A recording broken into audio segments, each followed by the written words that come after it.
My name is Darshana Mini, and I teach at the Department of Communication Arts. And this panel has been constituted with a larger goal of mobilizing support for caste protections in the US. There is this huge mobilization going around, actually talking about caste to begin with, and also the importance to acknowledge the heterogeneity of South Asian community. Because when you think of South Asian, you just think only about India, and what we are doing right now is to insert caste as a larger vector that determines people's historical experiences and how important that is for us as a community to reckon with. So in this breakout group, we'll be discussing how caste equity and caste protection in US higher educational institutions can be fortified to provide a supportive space for students, faculty, and staff coming from caste-oppressed communities. So for those who are relatively new to the idea of caste, it can be defined as a system of rigid social stratification, characterized by hereditary status, endogamy, and social barriers sanctioned by custom, law, or religion. Caste is a complex and often hidden category which is invisibilized for those who come from upper caste or Savarna backgrounds. But for lower caste, the impact of caste conditions their very social existence. So if I am born into a particular class or caste, the caste sticks with me like my skin, like I cannot let go of it, and till I die, the caste haunts me. And we do not talk about caste so much in the US because people do not know about it. And we are trying to fortify the voices of Dalit, Bahujan, Adivasi students, staff, faculty, and the need to diversify what we think of, international students who come to our community, because we do have Dalit, Bahujan students amongst us who do not want to come out because they face social oppression and they do not want to be outed forcefully.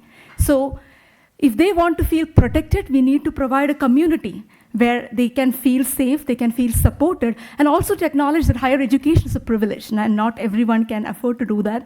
And when international students come to universities like UW-Madison, we hardly know their social experiences and lived experiences they navigate. So just to give you a sense of what caste looks like, we have this wonderful speaker with us, Thenmozhi Soundarajan, who will delve deep into it. But before we get to it, think of caste like a pyramid. At the top of this pyramid is Brahmins, the priestly class, then comes Kshatriyas, warrior class, then comes Vaishyas, the merchants, then Shudras, farmers. And there are two groups who do not even fit into this caste pyramid. And they are Dalits and, Adivasis, the indigenous community. And they do not even fall into this, pyramid, which essentially means all the service work, all the work which involves bodily labor are all done by this community. But they are invisibilized from the larger mainstream, not just in education, but everything else, unless and until we need to have an affirmative action policy in place to empower them, to bring them to the larger mainstream. So the word Dalit means broken but resilient, and it refers broadly to the caste-oppressed groups formerly known as untouchable and Adivasis, who are the indigenous people of South Asia. So when you hear about caste, two things to keep in mind. The idea of pure and impurity, it plays out quite strongly and starkly in the way this idea of social life is dictated by who you are, where you are. There are some caste-oppressed community who are not even being allowed to stay close to the upper caste, because the very proximity of them as impure is something that upper caste and the whole, caste is in Manusmriti. Manusmriti is this Vedic, code that dictates the social life of Hinduism. And when you're talking about this, canonical codes that dictate the life realities majority of the people, we do not talk about Dalits and Adivasis who are otherwise totally erased from the way we imagine the South Asian community. So the need to create safe educational spaces where these students are not discriminated is important. Why is it important? Because half the faculty and students who come from South Asia belong to upper caste. So when you have very small percentage of students coming from Dalit, Adivasi, Bahujan backgrounds, you need them to feel that you are safe. Or we are thinking of people who are yet to arrive. Even for them, we need to create a space where accountability matters. Because when you talk about gender, sexuality, race, we have that accountability premised on the larger goals of social justice, but we do not do the same with caste. So as a system which discriminates against people on their birth, caste-based caste-based discrimination is prevalent within South Asian diaspora. So when people migrate, they carry all their prejudices along with them. So we are not just talking about Indians, we're talking about South Asian descent. And it could also mean like people who have migrated to Caribbean, people who have migrated to different parts of the world. So in the US, we do not have any federal law to protect against caste-based discrimination. And that is the reason why anti-caste groups are demanding policies and legislative protections at the state and local levels.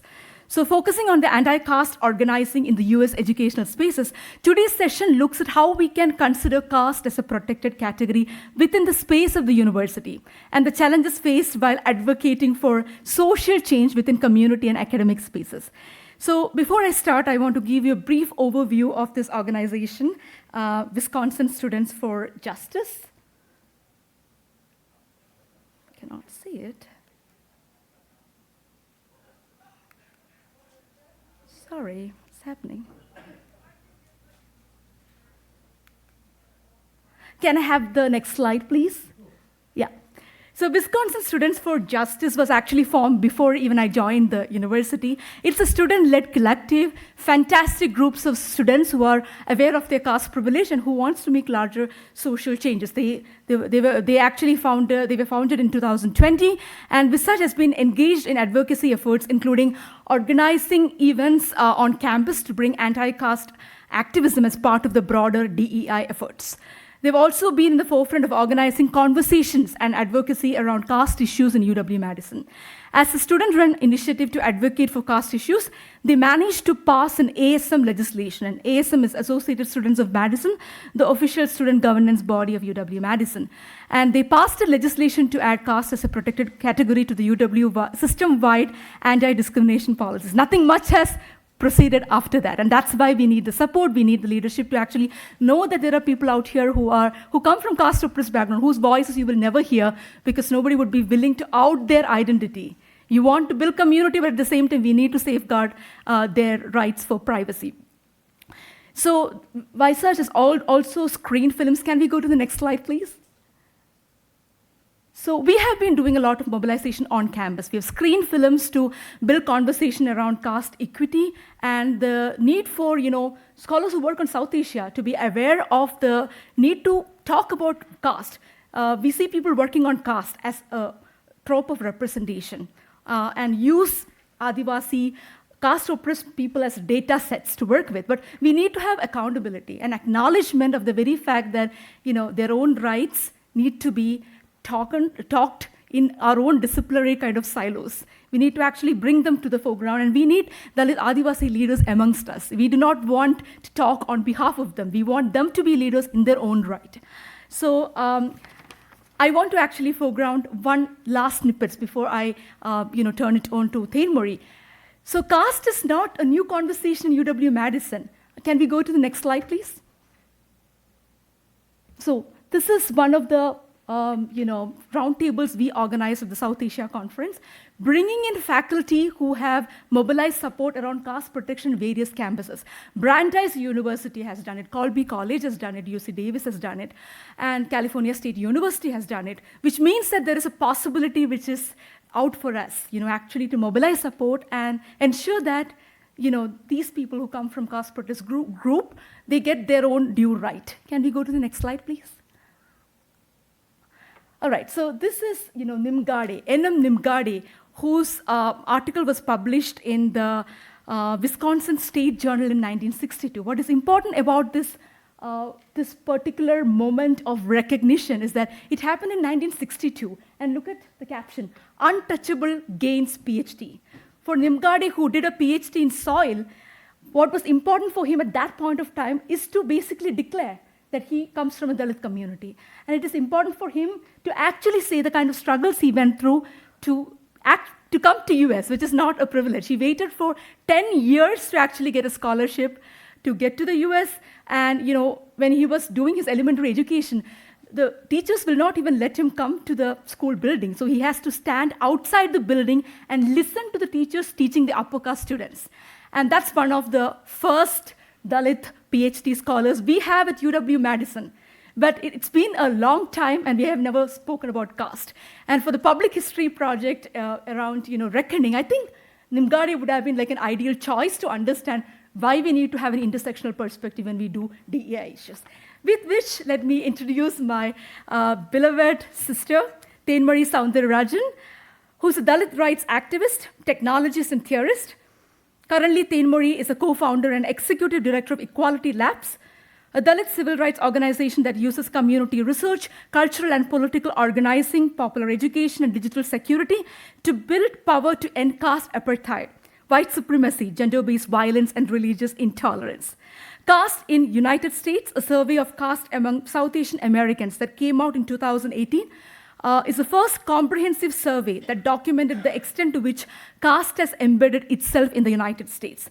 The work of Equality Labs is a clear example of the overlaps between the digital and traditional activist strategies and the efforts that they have actually fortified to emphasize on the rights activism in the United States. And she's also the author of the newly published book, The Trauma of Caste.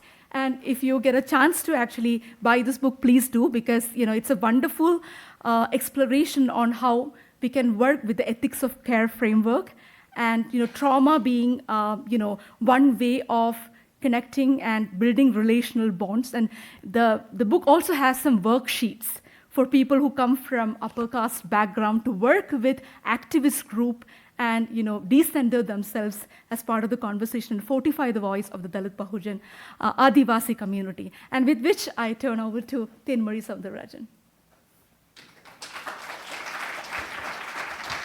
My heart is so full to be part of this conversation and to be introduced in such a magnificent way by, Professor Darshana. And I just want to also thank everyone in the room here that is here to participate and learn about this important issue, because again, caste oppressed communities are significant contributors to American institutions across the country, and we have some of the highest rates of discrimination. So being able to have this rich conversation in such a safe place, I think really helps us create beloved community at these points of bias and discrimination, and also helps us to be able to jointly strategize ways that we start to address this issue meaningfully from all places in terms of different stakeholders in the university. So thank you, Darshana, and thank you all for here, and I'm really looking forward to getting into this conversation. So I am going to go ahead and share my screen so that we can begin. And again, I think that, part of what I was going to do in my talk today was basically give people a roadmap for understanding how caste works as a system of exclusion inside universities, and also give people tools to be able to think about tactically how to do that. So I will go ahead and begin, and, just building off of that introduction that Darshana shared, caste is a system of exclusion that impacts over 1.9 billion people worldwide. It's a very large system. 1 in 4 people comes from a region or a context in which caste impacts them. And, very similar to race, it ranks people at birth, with one's caste determining every aspect of their life, their job, where they can live, whom they marry, and where they can worship. And, we could, very much, have this be, a context of like, well, isn't that only in South Asia? But actually, because we have such a large and growing South Asian American community here in the United States, caste has been significantly found here. And so in terms of the University of Wisconsin, students and faculty and community stakeholders whose countries of origin include any of these countries of South Asia, whether it's Bangladesh, Bhutan, India, Maldives, Nepal, Pakistan, Sri Lanka, and Myanmar, and even indentured communities like Indo-Fijian and Indo-Caribbean. All of these migrant communities have aspects of caste. And so if you're in a department or if you're in a neighborhood that has a lot of South Asians, that's when you start to see caste bias and caste incidences occur at a higher rate than normal. And, and just to kind of look at the numbers, like in the United States, there are 4 million South Asian Americans, and Indian Americans, which is one ethnicity within the South Asian racial category, is one of the highest growing immigrant electorates in the country. So the conversations about these biases have ramifications for larger American conversations, and also the ways that we're seeing workplaces become less safe as this bias kind of, explodes across different institutions. And this is why, like, when we are talking about people who are oppressed by caste, we say that caste oppressed Americans are essentially minorities within a minority.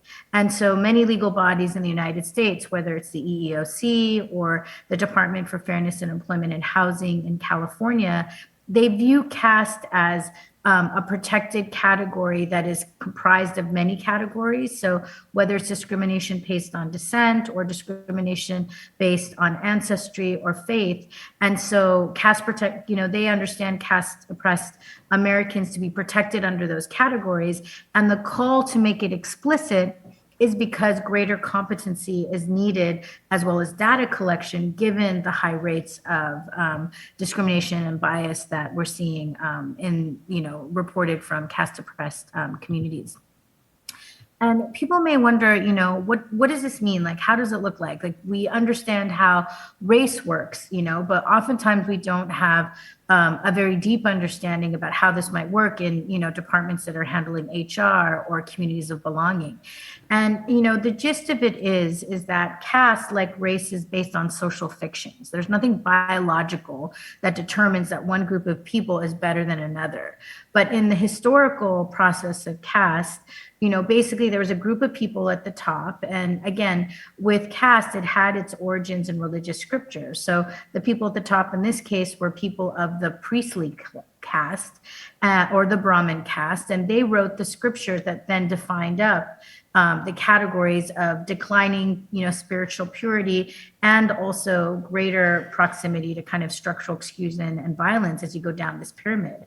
So you have people at the top that are Brahmins, you have warrior and ruling castes that were like the Kshatriyas, then you have Vaishyas who are the merchants, and then you have Shudras that were the peasants. And that's essentially what they call the caste pyramid. And then the people outside of that, people that were considered outcast, literally, and were given punishing, backbreaking work, and were even named untouchable, because to touch someone that was from these, despicable castes would mean that an upper caste person would get defiled, and the caste oppressed person would be, shamed or beaten or worse. And, no one wants to be called untouchable, because it's essentially saying that you are defiling in front of God. And that's an epithet. So our community, in the pursuit of its dignity and its human rights, has said we eschew that slur, and we prefer terms like caste oppressed, or perhaps Dalit, which is a term that I use and is often used in governmental bodies, or even like another religion, just because people want to move away from that terrible idea that they're untouchable. So we have Dalits who are from these caste oppressed communities, and then we have people who are indigenous in the South Asian context. So their land base and their tribal identity are linked to geographic lands in South Asia, and they are called Adivasis, and were considered out of the system entirely because they were not part of the system. And I think what's very important to know is that, while this like general hierarchy is the blueprint, we see variations of caste systems across region and also across religion. Because again, caste had its origin in, Hindu scriptures, but now we're seeing caste practice in every community of faith practiced by the South Asian community. And this is why it's seen as its own distinct category rather than anything else within that. Because, again, like any system of exclusion, we see individual, interpersonal, and structural ramifications, where we see people at the top getting a higher access to resources and opportunities. And the lower you go down the pyramid, and it becomes much more populous in terms of how many people are in those lower castes, you see greater and greater exclusion and violence. And the thing to note is that, caste is very serious. It's one of the most urgent axes of discrimination in our countries of origin. However, it is here in the United States as well. And in our research at my organization, Equality Labs, which Darshana shared, we conducted a survey of over 1,500 participants to identify what was going on related to caste. And some of our findings were shocking. So 1 in 4 caste-oppressed people responded that they had faced some form of verbal and physical assault. 1 in 3 had reported being discriminated against in terms of their education, and 2 out of 3 reported being treated unfairly at their workplace. And these are not numbers for South Asia, these are numbers for the United States. And with these rates, we actually have one of the highest rates of hate and discrimination of any Asian American group.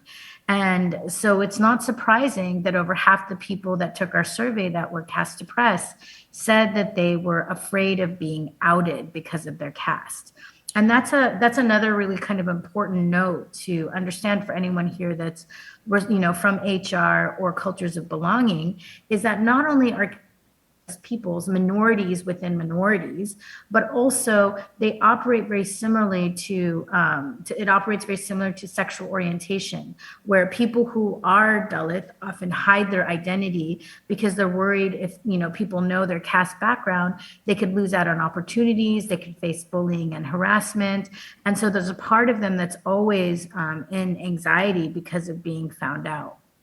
And that's what we need to really address in order to ensure all stakeholders have equal access to the institution, because we want to move away from people having to live their half lives in the closet like that, And I think what's important also, and I really love that image that Professor Darshana shared of one of the first caste oppressed professors to graduate from University of Wisconsin, is that caste has always been in the United States as long as there was a South Asian caste was here. So it has a very long history here in North America. And I wanted to share this with you so you could understand the development of some of these conversations that have shaped where we are in terms of some of our legal battles. So first and foremost, the first known incident of caste being recorded is in the logs of the mariners from the East India Marine Society. And you can find this in Salem, Massachusetts. But in this excerpt from the diary of a reverend, he was talking to someone who was migrated from Tamil Nadu, or the state in India, and the person described himself. And he made very sure to say, even though I'm dark, I'm actually darker of people of my own caste, implying that he was from, he may have been dark, but he wasn't that dark to be lower caste. And I thought that was fascinating that, again, the very first written instance of a South Asian, he makes sure to distinguish he is not caste oppressed. And that's kind of the journey that we see, is that, oftentimes dominant caste immigrants want to hide the fact that they have caste privilege, but are very clear that they are not lower than or untouchable like someone like myself.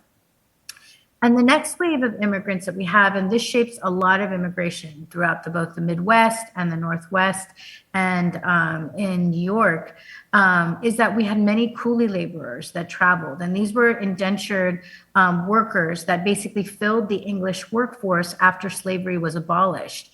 And a lot of people sometimes don't know that indentureship, even though it was supposed to be not slavery, it was just slavery by another name. And many of these workers faced, backbreaking labor, sexual exploitation, vicious and terrible violence. And because it wasn't seen as slavery, it's not talked about the kind of intergenerational harm that many of these communities went through. And, these folks went to the Caribbean, these folks went to South Africa. There are some coolie laborers that also from the Caribbean went to the United States. And so they are part of the immigrant flow, and they have many stories of the violence that they survived as caste oppressed workers. And I think the next wave that is also really significant is the Punjabi wave of migrants. And these migrants actually helped to build the railroads. You know, they worked alongside the Chinese to build the railroads, and in California helped to, you know, drain the swamps and set up the Central Valley to be the breadbasket of the United States. And what was really interesting is while they were fleeing colonialization and you know, caste violence back at home, they started to set up their new lives here. And I think one of the things that, and this is an image of them kind of working the railroads over here. But one of the things that was so significant about this period is that as these folks were working like the lumber mills and doing those things, there was also caste discrimination that was being set up here. And this is an image that, you know, represents one of the first settlements that Punjabis were living in British Columbia. And that's where we have our first known record of caste discrimination in a workplace, where a Dalit worker there, who is the ancestor of Dalit activist Anita Lal, reported that, you know, a manager saw that they were not allowed to eat at the same table as other people and were sleeping on the floor. And when he asked them why, and they said, oh, they won't let me do that because I come from an untouchable caste, you know. And as soon as he saw that, he actually forcibly integrated the mills, you know, residential homes, and so people went on, you know. But it's just, to me, I think I want to just share with you, we may be seeing more cases today, but it's something that's been around for, you know, hundreds of years, and we've seen it in many different contexts across North America. And because we have significant caste oppressed people that are speaking out now, I want to just assure folks this is a historical phenomenon, and it's something that we need to like move on because of how much it's grown. And some of the things that I think is really important for people to know is that, you know, Asian Americans have always been the target of disinformation and violence. And this is what's so hard about talking about caste discrimination, is that, you know, we're simultaneously facing racism and we're also dealing with our own internal bigotry related to caste. And you know, in the wake of so many Punjabi and other brown immigrants that were coming during that wave in the early 1800s, there was unfortunately a period of time where people used terms like the yellow peril or the dusky peril, and they would mobilize hate campaigns against South Asian and Asian immigrants. And in fact, in Washington, there was like an ethnic cleansing of, you know, Punjabi families there by a white vigilante mob that was abetted by the police in Bellingham. So this history is violent. It really runs deep. And, you know, it may feel really overwhelming to think about, wow, I just had to handle race and now I have to handle caste. And I think what we want to just think about is that we can actually do both, because the protected categories and the ways we implement them for race are exactly what we'd extend to caste oppressed people, because there's a lot of learning that we can have based on that. And, you know, and I think what's important when we look at this history and understand, you know, how much racism that, you know, these communities faced, you know, some of those first challenges to those racist laws that came out of that xenophobia, where we saw racist mob violence lead to the United States passing incredibly violent immigration laws that used race as the factor for whether or not people were legitimately allowed to become American citizens. And so some of those first challenges to those, you know, racist immigration laws came from upper caste Indians. However, when they made that call, unfortunately, they basically said, you know, we're actually brown white people because we're upper caste, and we would never mix our blood with anyone who's not upper caste, and therefore we support anti-miscegenation laws. So, you know, these are two cases, A.K. Mozumdar and Bajit Singh Thind. And I always love to teach this episode because it's an example of when we don't work on cultures of belonging, what we see is bigotry that is coming from the countries of origin with, you know, a protected, with one community. In our context, we're talking about the South Asian community, can actually be an impediment to building honest and courageous conversations across other racial lines. So this is a great story to be able to tell when workshopping or thinking about racial solidarity, because this was an example where people had obviously a very rightful claim to talk about why they were being discriminated against in their immigration process. However, at the same time, they should not have been working against, racial solidarity, which they were. And this is where I think sometimes you see anti-Dalit or anti-caste oppressed mindsets turning into anti-Black mindsets if we don't address this kind of bigotry, which is why cultures of belonging are so helpful to really be able to move on some of these issues. And then I also think there are some significant historical figures to kind of mention in the relationship related to caste oppressed historical figures in the United States. This one is a guy named Mughal Ram Mugwalia, who profoundly was part of the independence movement in India, and he actually went to and was part of California. And in his time here, he basically helped to mobilize resources for the independence struggle, went to India, and then saw that the independence struggle was very casteist. And so he returned back to Punjab and became a spiritual leader. And the fact that that happened from someone who was, active in the United States and went back is a great story about the relationship of immigration, that it's not just linear, but that it's circular. And many of our immigrant students need to know that the cycle of connection back with their countries of origin is not a linear line that ends. But the fact that it's circular and iterative really empowers people to think about their social impact, not just on their campus and where they are in the United States, but that they have a life cycle that can go beyond their career at the school to create, impact in both directions.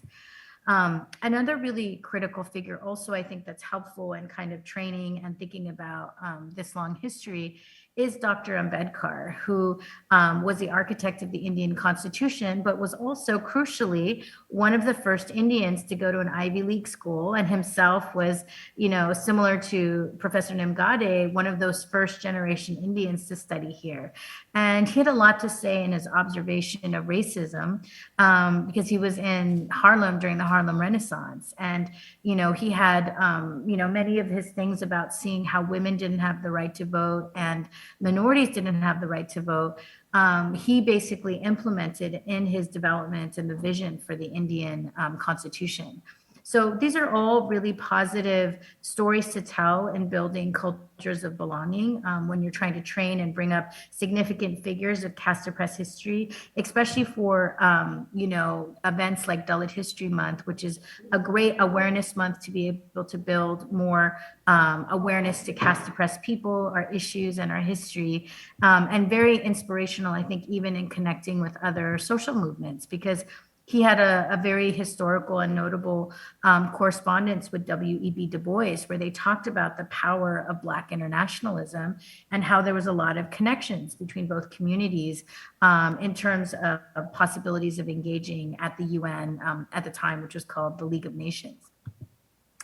There was also a Dalit Panthers, which is a great story that was inspired by the Black Panthers, and they mobilized using poetry and also community engagement to kind of defy some of the ways that Dalit crimes were going unreported within the larger police state, and learned a lot from the tactics of the Black Panthers. And there was a really beautiful manifesto that was inspired by those liberation movements in the 70s. So again, really great history to teach and talk about, and shows how long there's actually been a conversation between movements in the United States and movements in South Asia related to caste and race respectively.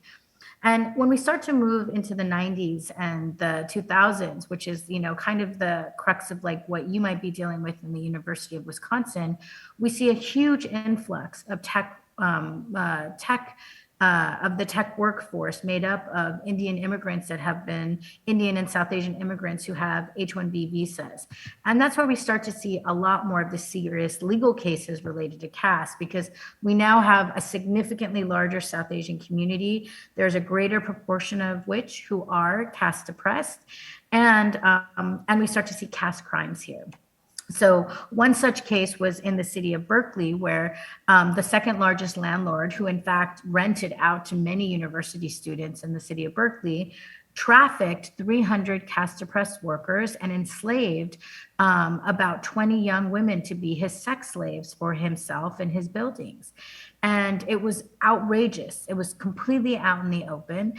And the way he was found out was because one of the girls died in his building, and they tried to smuggle her body in a rug. And as they were trying to get the rug outside, the rug fell, and then she rolled out into the street. And so that fateful event just brought this guy down. And after much campaigning and, the bravery of those women, he was arrested and convicted, and it created some of the first sex trafficking laws in our country. And that's what I'm trying to point to is that, caste oppressed workers are some of the most vulnerable workers. But when we actually address some of those issues, we see the cracks that actually make all workplaces vulnerable, which is why we want to move quickly to kind of address these issues. There was also this very powerful case in Mississippi with the signal workers, where, in the signal shipyards in Mississippi, caste oppressed and workers were trafficked by a coyote to help rebuild, New Orleans and Mississippi after Hurricane Katrina. And they were living in, squalor and given, just terrible wages. And they were able to sue Signal Corporation for $14 million in one of the largest settlements given to workers that were trafficked, and very, very powerful campaign.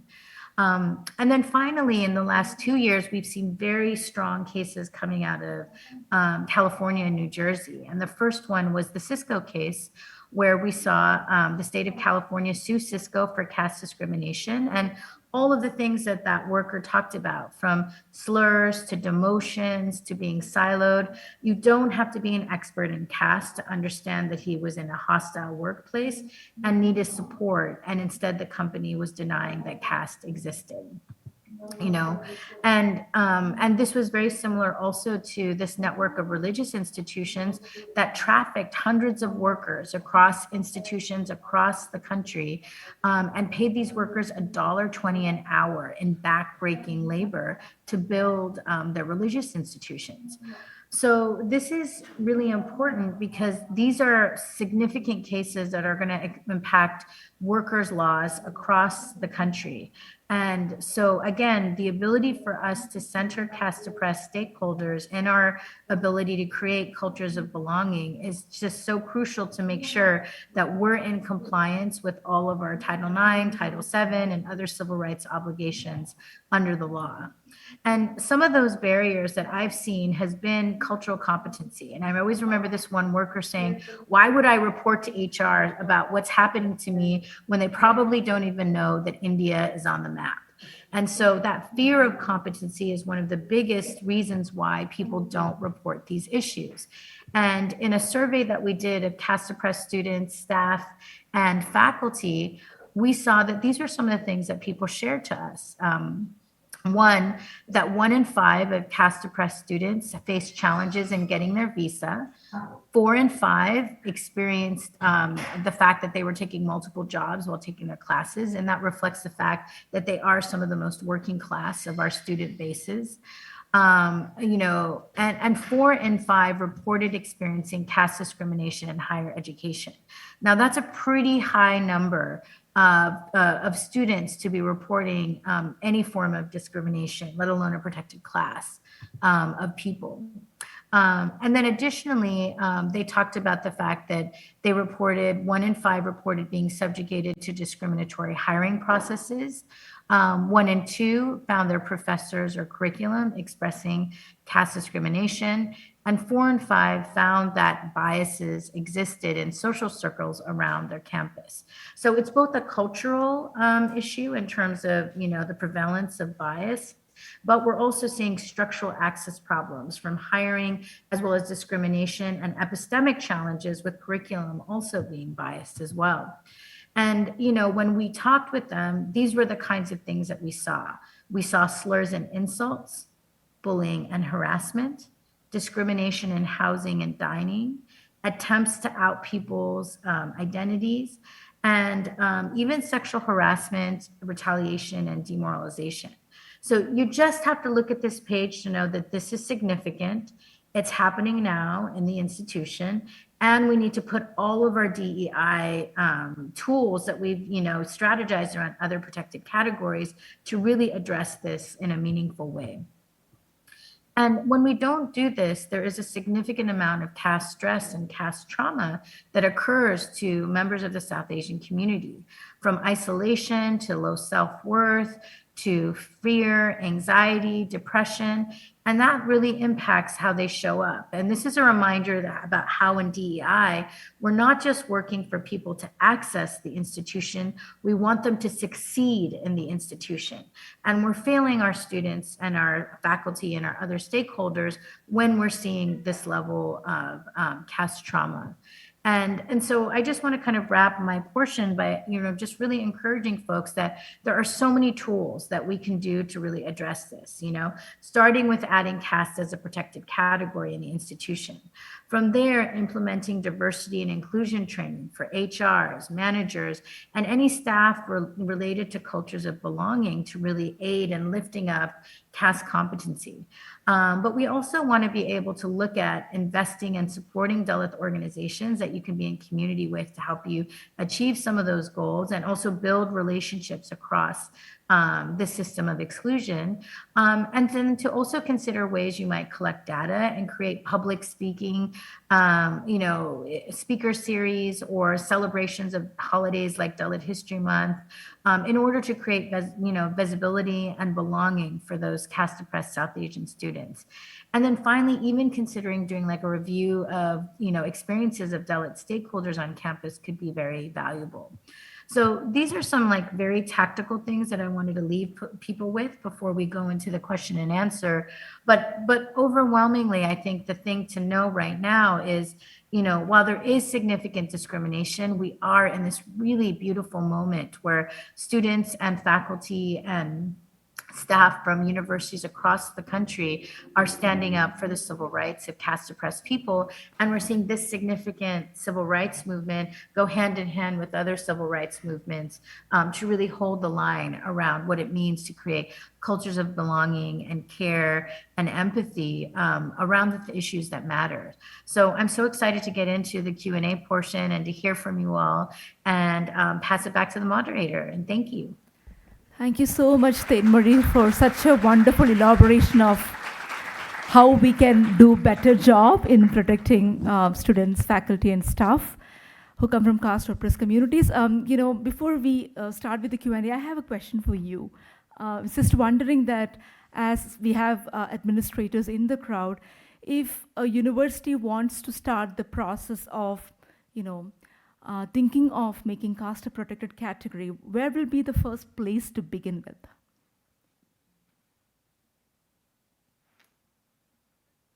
Institutions, both like the University of California as well as the Cal State University and many private institutions, where people start with is usually counsel's office, because there's just people want to make sure they're in compliance with the law and that they're doing all the things that they need to do with federal and state statutes related to civil rights.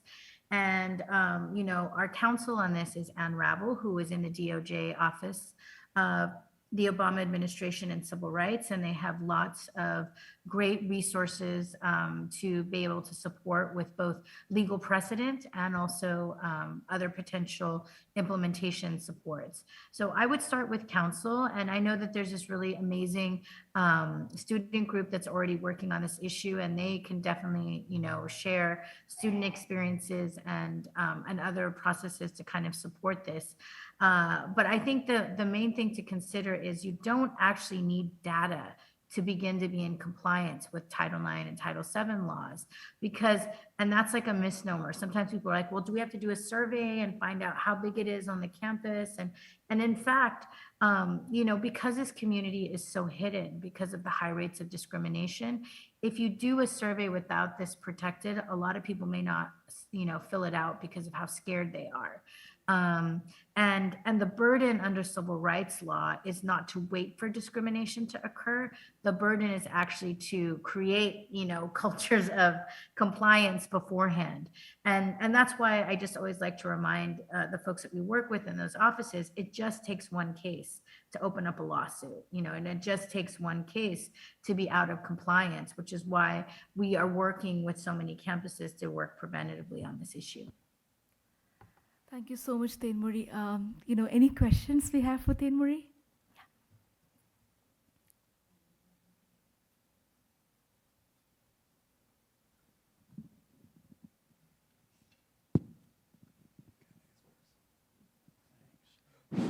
Yeah, first a comment.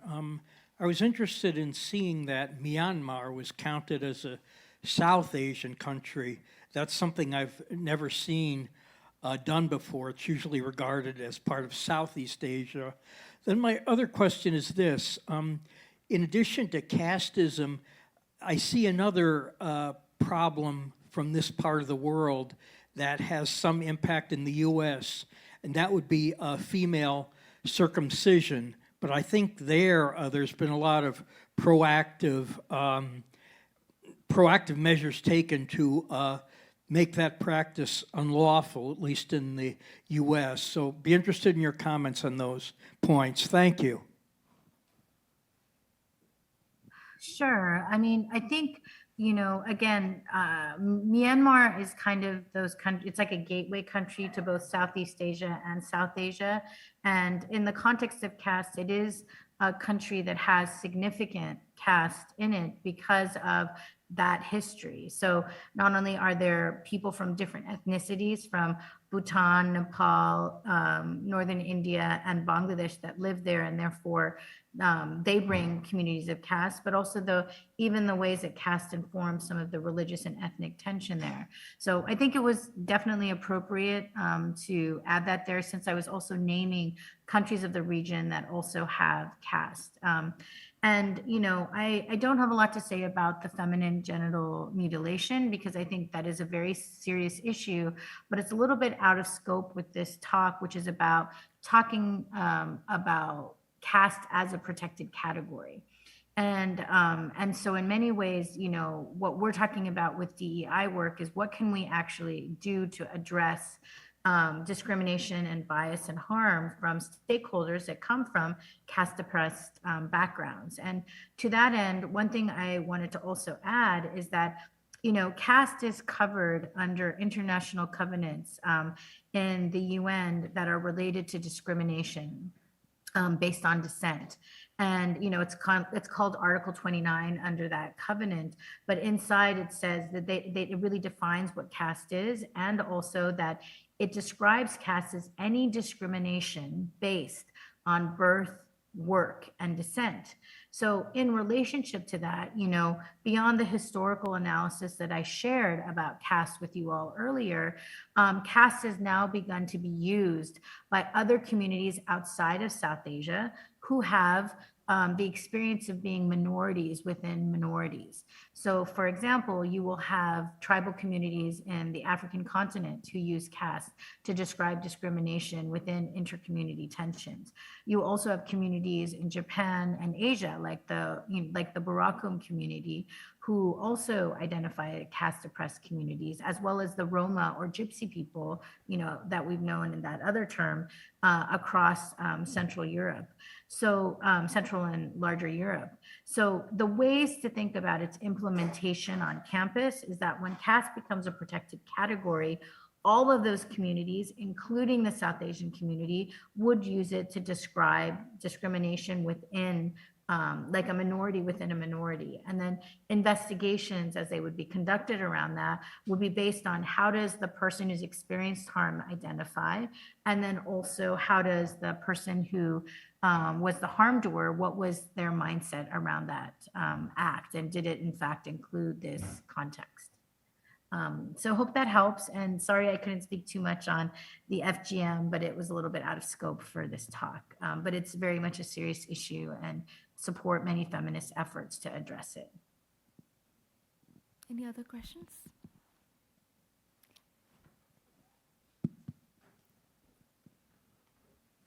Thanks so much.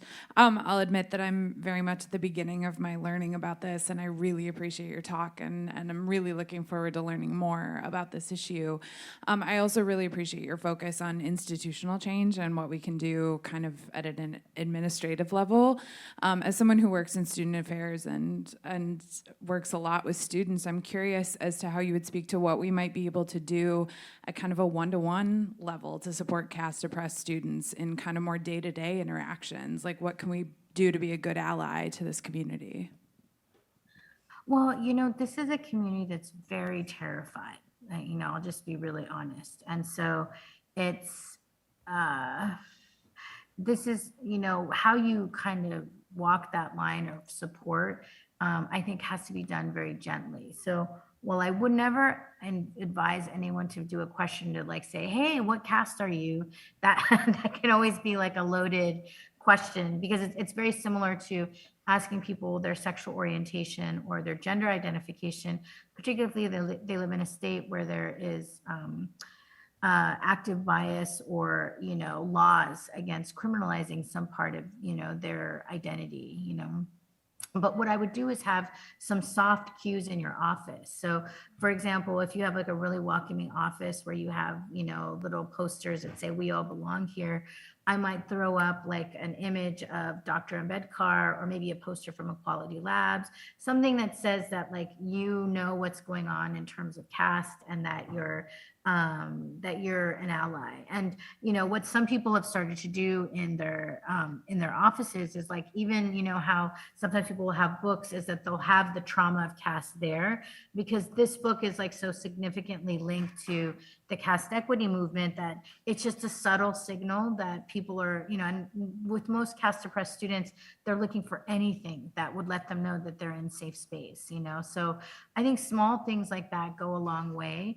And then also, I think if you're ever doing events for South Asian communities, think about being inclusive. So if you're catering, don't assume that it's only vegetarian, like have all the options. So have it vegetarian, non-veg, and if it's like non-veg, include halal. Then you've got like all of the caste and religious communities present in a way that makes a lot of sense. Additionally, I think that you might also be able to think about ways that you could build, events that kind of look at highlighting caste oppressed communities' contributions. So April being Dalit History Month, and having a very strong and celebratory Dalit History Month event can do wonders for helping people come out of the closet and feel safe, and, a lot of kinds of things, what people do for Dalit History Month is they'll have speakers, maybe they'll have some performers, at that time, maybe they'll do like a reading group or a reading circle. We've seen so many kinds of, or even like a screening of a video from like a different Dalit filmmaker or something. All of these things help people normalize that caste oppressed people are part of our institution. We love them and we care about them, and we want them to be involved at all of the levels of our community, So hope that helps in terms of your question.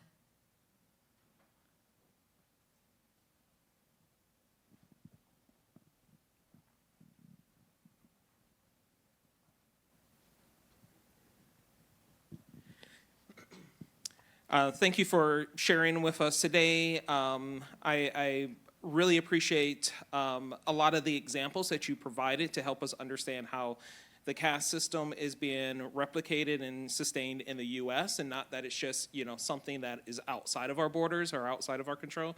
So I very much appreciate you sharing that perspective and just starting our learning in that regards. Two thoughts that are going through my mind right now. The first one was around how do you bring awareness of the caste system, not just to the administrators and staff and faculty, but also our student populations, without replicating or trying to enforce or kind of encourage another group to also adopt bad beliefs and behaviors around a caste system. And I felt like you were starting to do that when you were talking about, kind of the coming out and creating an opportunity for others to share that. So that was one thought. So if you wanted to spend more time on that, I would appreciate it. Just talking like, how do you introduce this without, creating or forcing people to out themselves or creating another, system that's problematic. The second thought that is on my mind is you mentioned both the Title IX and Title VII with regards of how universities already have federal laws that they need to use to prevent kind of harm to students and others in the community. I think in the US, when it comes to Title IX, universities tend to do that pretty aggressively, right? So we have a Title IX enforcement office and compliance office. There's all kinds of training that has to happen at the university standpoint. I've not seen a university to date that I've worked at or attended that has done the same level of intensity when it comes to Title VII, when it has to do with race and ethnicity or country of origin. And so typically what I see is that it is at best restorative justice, where they minimize the responsibility and impact on the perpetrator and leave the person who is offended very much unsatisfied. So I'm wondering if you can talk a little bit about any institutions that are doing Title VII effectively, or additional ways you would like to see universities uplift that title similarly to how they're doing Title IX. Thank you. Thank you so much for that question. And, part of why I mentioned Title IX and Title VII collectively is that I've basically seen that same dynamic where there's more funding for Title IX than Title VII. But because the staff, in a lot of the universities that we've worked with, the staff are very collaborative, knowing that there is such a disparate kind of approach for funding. And so that's part of why I mentioned that, because, for example, in our work, we have worked with survivors of caste rape who were students who were, targeted for sexual violence because of their caste background.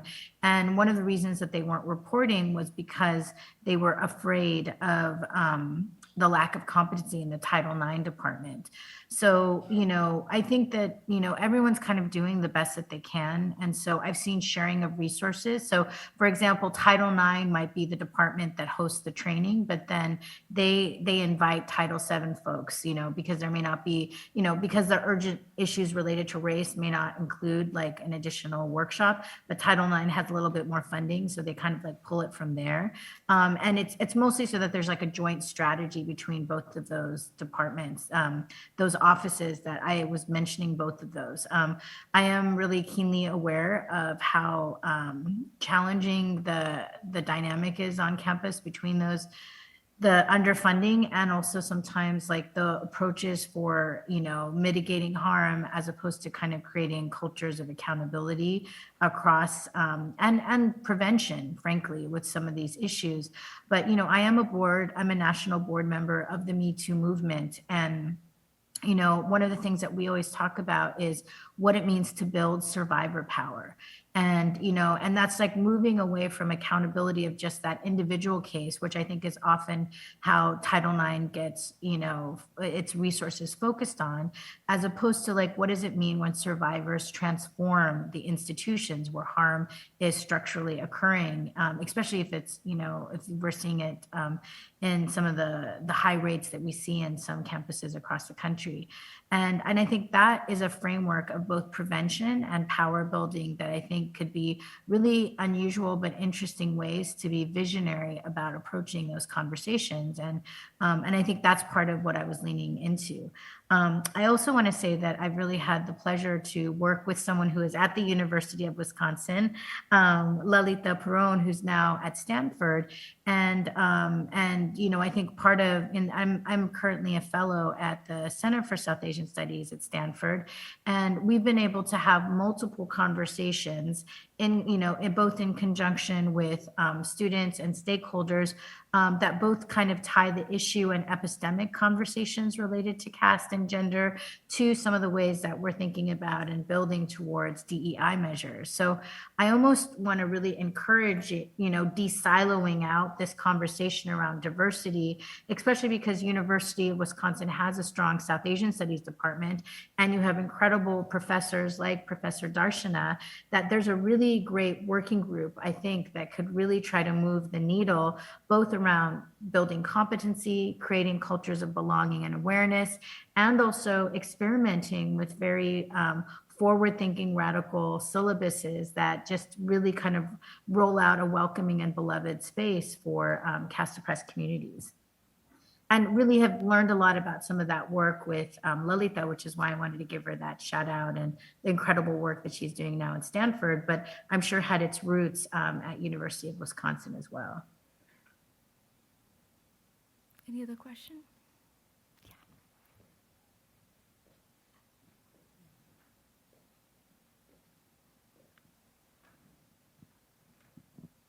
Thank you so much for this. I feel like I'm learning a lot, and I feel very new to a lot of these conversations. And I have a few questions. First of all, and I think this is a really stupid question, so I apologize. There's no stupid questions. I love all the questions. Thank you. How are folks identifying someone else's caste? Like, is it stereotype-based? Name-based? Like, I have no idea. And then my second question is, I feel like with a lot of other types of discrimination, we're able to identify dog whistles, microaggressions. Can you speak to what any of those would be?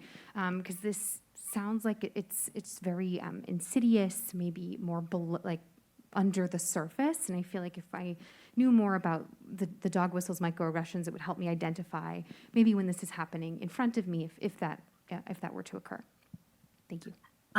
Yes, that is such a great question. And, there's no one size fits all answer to that. But, the thing is, like, I remember when I was growing up and I would hear in American communications, oh, that person lives on the wrong side of town, or they're on the other side of the tracks.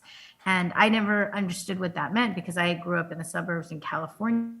So, you can understand it as a metaphor, but, obviously when you go to certain towns in the United States, you literally know that the other side of the tracks are one where the slums are, or where, all of the folks that are on the segregation line, or, however the community is, kind of divided up with the good side and the good people live and where the bad people, quote unquote, live, right? So it's similar to kind of social cues like that. And there's a lot of innocent sounding questions that when people who are South Asian first meet each other try to do, and I call them social locators, that basically give away what someone's caste background is. So in some contexts, it's someone's last name. It can also be what religion they practice. Like, so for example, if someone is a South Asian Buddhist who is not from Sri Lanka, they are, 10 times out of 10, usually a caste oppressed person. Or if they're from a background that's a Ravadasya background, or while there are some people, there also this whole thing about eating meat or not eating meat. Meat is a very big dividing line that indicates caste oppressed communities, or caste oppressed members of caste oppressed faith communities as well. So that's one signifier. Also, whether or not people come from land owning castes, or people who came from cultivating castes, similar to like plantation owners versus slaves. So there isn't like an easy kind of like, is there a survey that you could conduct that would do that? But, in my book, I have a section that talks about those locators, and there's actually a worksheet where people have to kind of, work through their own lineage to basically figure out, oh yes, this is my family's caste history. And that's, and part of the reasons why there has to be that level of work is because caste has been made so taboo to discuss that, oftentimes people who begin to try to put practical, tactical, my caste actually did these bad things, they're kind of told not to dig too deep in their histories of privilege. So there is a lot of work that needs to be done by individuals from communities that come from caste oppressed contexts. But from a university perspective, I think just even reading about those social locators and doing your best from a prevention perspective to hold space around how to be inclusive for all of the South Asians. Like, never assume that a South Asian community is only Indian or only Hindu, when in fact we are, come from many different country contexts and many different faith contexts. And when you have a very open framework like that, you start to see people, especially if you can celebrate Dalit figures, Dalit holidays, have Dalit talks, more and more diverse folks will feel comfortable coming out and speaking about their experience on the campus.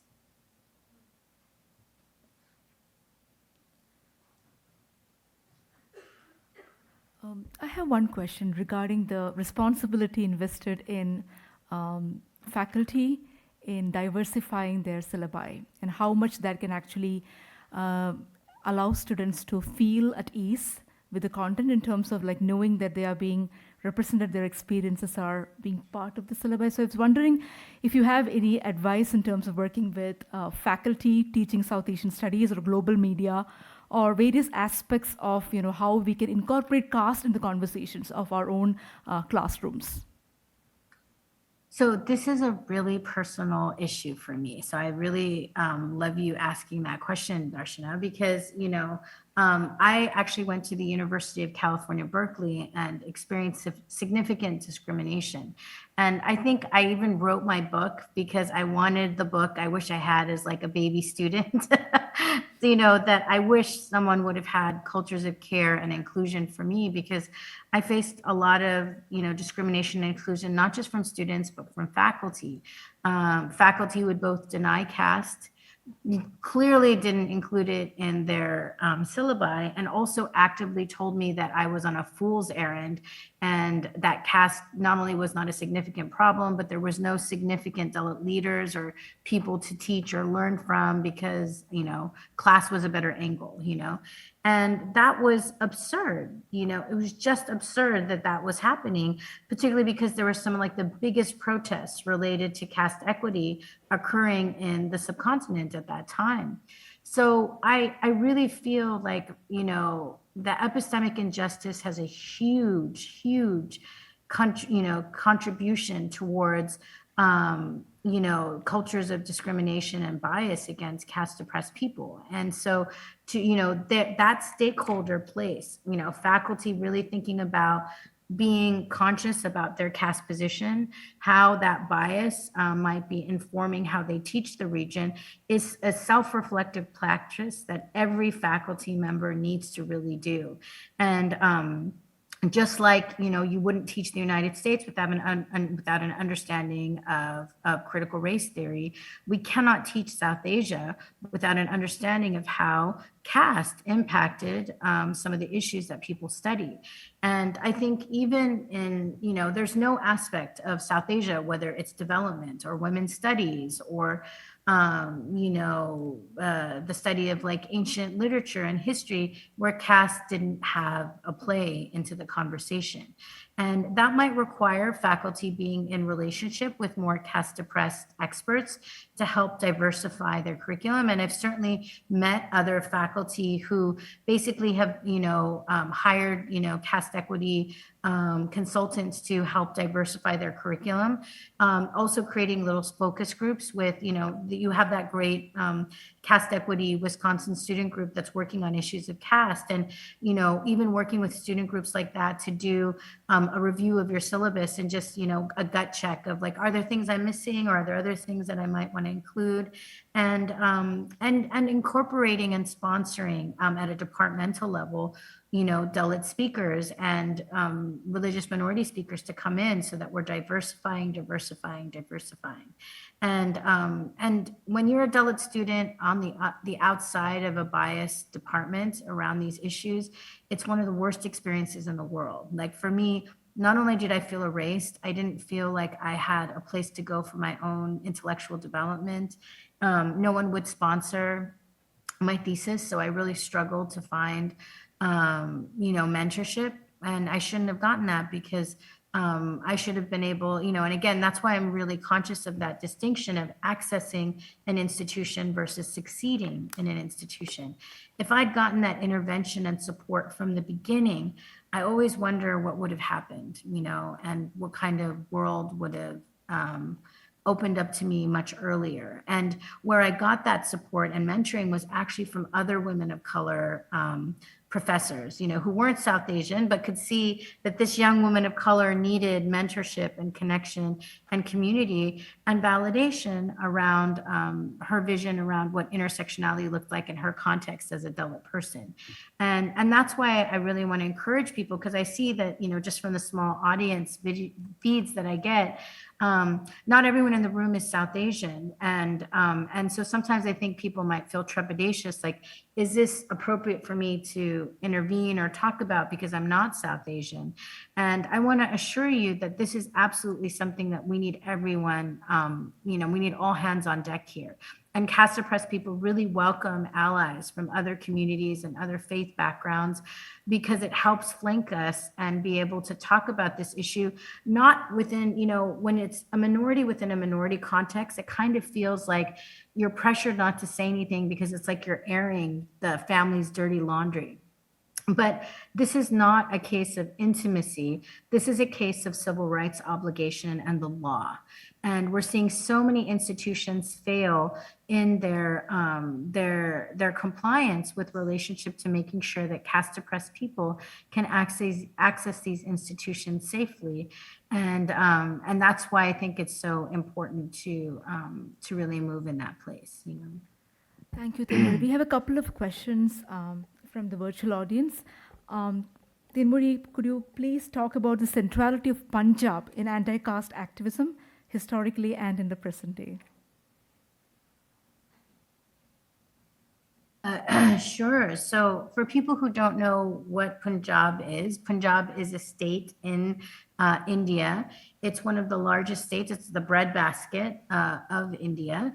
And it's a state with like one of the largest caste oppressed populations in India. So it is very significant because there's been incredible movements from caste oppressed people there, and also deep resistance, particularly because some of the religious traditions that have come out of the state of Punjab, whether it's the Sikh tradition or in the Ravadasya tradition or the Adharm tradition, all of these have been pivotal challenges to the caste hegemony there. So I would say that there's a lot of really beautiful and amazing rich history, and really significant figures to be inspired from spiritual figures like Guru Ravidas to Mughal Ram Mughwalia, who I spoke about earlier, and many, many Punjabis today who are really taking on caste around the world. So I think it's very significant, and there's some great history in there to teach from. Another question about the role and responsibility of international student associations in being anti-caste in their celebrations and events. So if you have any advice on how student organizations can also do their part in building caste equity. So I think that it is better from a governance perspective to have best practices. So, for example, one thing I've seen that universities do is they say, this is Dalit History Month. Here's some reminders of how you can build caste equity in your institution or student group, and you can suggest things, but I would never put hard enforcement, because all of those associations are very much on very different political lines, and also I think there's a growing journey that people kind of take around caste equity. And so rather than thinking this is top-down enforcement, I really think about here's the fact that caste is a protected category. Here are great things to build cultures of belonging. And then you kind of see what transforms in those institutions as a result.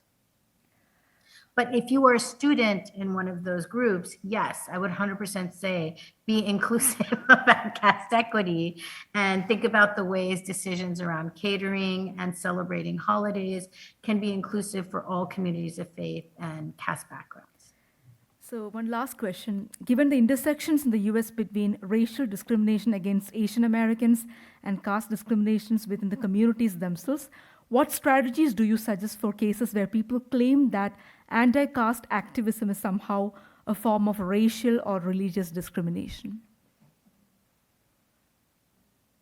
I think that, my understanding, I mean, I'm not a lawyer, but I consult on different cases with different legal bodies. And my understanding from legal scholars is that caste has a very unique history in the United States, more so than in any other country, because, outside of the United States being a signatory to the, covenants around discrimination that I spoke about at the UN level, our racist past basically meant that when, abolitionists that were working to help build the rights for, Black folks basically had to look at other laws to try to build a legal theory to get around Jim Crow.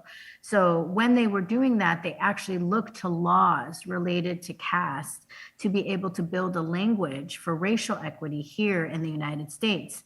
That's why some of those early abolitionist writings and even the early findings related to caste in the American judicial history actually refer to race as caste. In fact, in Plessy versus Ferguson, you see that language of caste in there because of that.